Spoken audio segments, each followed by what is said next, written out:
আগে ছিল ঘুমটি, এখন হয়ে গেছে দোকান। তাহলে কি কমে গেছে বিরিয়ানির কোয়ালিটি আর পরিমাণ? সেটা দেখতেই গেছিলাম আজ বিথ্রি বিরিয়ানিতে। এত বড় আলু চিকেন পেয়ে যাবে আনলিমিটেড বিরিয়ানির সাথে।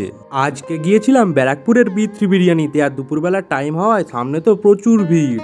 এখানে চলছিল পার্সেলের কাজ। তারপর আমি ভিতরে গিয়ে অর্ডার দিলাম 1 প্লেট চিকেন বিরিয়ানি।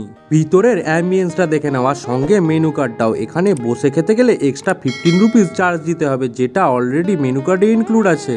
তারপর চলে আসে আমার চিকেন বিরিয়ানি, যার সঙ্গে ছিল এত বড় আলু আর চিকেনের পিস। আজ রাইসের কথা যদি বলি, সেটা তো আনলিমিটেড। তারপর কিছুটা রাইস নিয়ে খাবার পর বুঝলাম টেস্টটা সত্যি অসাধারণ।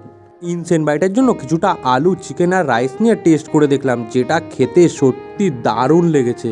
টেস্টের কথা যদি বলি তাহলে অসাধারণ খেতে। ব্যারাকপুরের বুকে চ্যালেঞ্জ করার মতো বিরিয়ানি। আর 6 মাস আগে যখন এসছিলাম এখানে একটা ঘুমটি ছিল, তো সেখান থেকে আজ এই জায়গায়। স্ক্রিনে লোকেশনটা দেখে নাও।